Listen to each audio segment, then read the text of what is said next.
जय जगन्नाथ। काली हूँ माघ मास कृष्ण पक्ष चतुर्थी तिथि मंगलवार।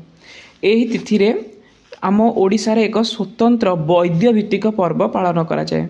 वैद्य मानक द्वारा रचना करा जाइथिबा केते गुडी व्रत आम ओडिशारे प्रचलन। जेमिति श्याम दशमी होउची एक वैद्य भित्तिक पर्व, सेमिति गोटिए आउ गोटिए वैद्य भित्तिक पर्व थाए माघ मासर कृष्ण चतुर्थी रे पालन करा जाइथाए संकट चतुर्थी व्रत।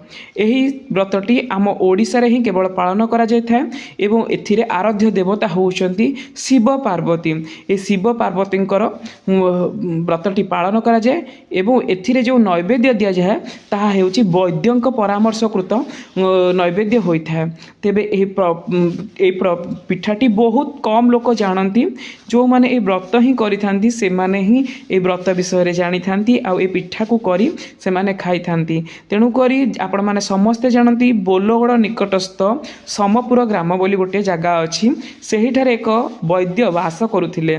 तांको नाम हेउची तारेश्वर चौधरी वैद्य। आपण माने भी जेतेबेले श्याम दशमी पढ़ती किंबा संकट चतुर्थी व्रत जो बहीटी मिले जो शिव पार्वती पूजा अर्चना करा जाए से बहीटी पढ़ते से जानीपर वैद्य भित्तिक पर्व केमिति से होता है ताकू पढ़िले जानीपर। नुआ चाउल को चुली रे भजा जाए ताकू बतुरा जाए। बतुरा जीवा परे माने चाउल को भाजीबा परे से मुढ़ी भली फुटी जीवो।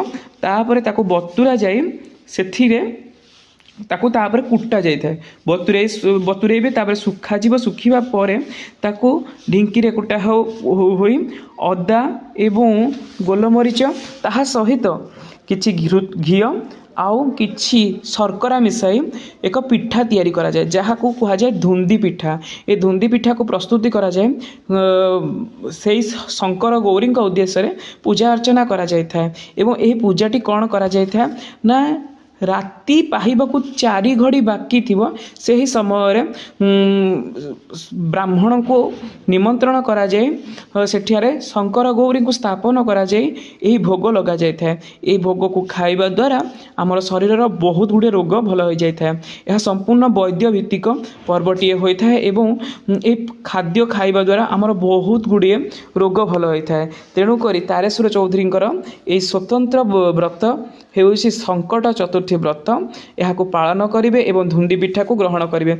विशेषकर उपकूल ओडिशा रे यही पर्वटी पालन करा जाए एवं धुंदी पिठा अत्यंत आनंददायक और सुस्वादुदायक होता है और शरीर पर निरोगदायक होता है। तेणुक यह एक वैद्य भित्तिक पर्व संकट चतुर्थी व्रत एवं धुंदी पिठा। रहुछि नमस्कार। जय जगन्नाथ।